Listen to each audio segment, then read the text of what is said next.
Mitchell took to Twitter to lay out his new plan to prevent Trump from winning the general election, should he win the Republican Party's presidential nomination. Here's the plan. If Trump keeps being a prick to DeSantis and wins the nomination, DeSantis supporters should organize to write in DeSantis in the general. We'll vote straight red down ballot to make sure we control Congress to keep Biden in check for 4 more years. Mitchell wrote. But Trump will never be president again. Mitchell backtracked on his previous pledge to support any Republican who secured the nomination. I thought you said before that you would support any candidate that wins the nomination, one user replied.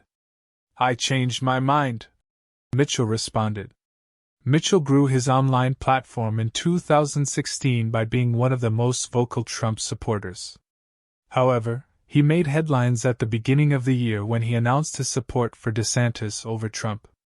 Mitchell's plan to thwart Trump in the general election appears to be aligned with his pledge to work with every ounce of my being to help Governor DeSantis win the nomination and the presidency, as he claimed when he announced his support for the Florida governor.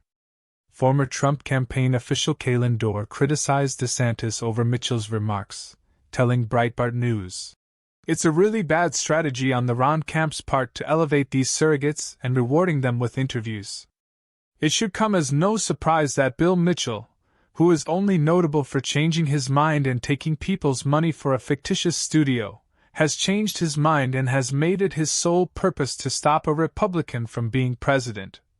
Dorr added, "You've heard of 3D chess before. Bill and other influencers simping for this outcome are only capable of calculus that is the equivalent of 0.5D chess." Mitchell's comments come as anti-woke businessman Vivek Ramaswamy overtook DeSantis for second place, according to a Kaplan poll.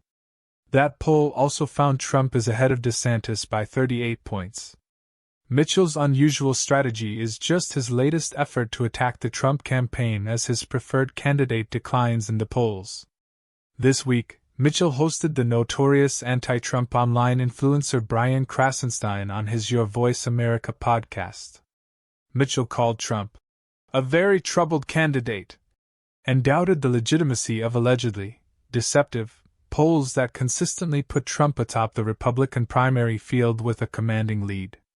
Mitchell and Krasenstein also bolstered the credibility of the various indictments Trump faces and pushed back on the idea that they are political witch hunts.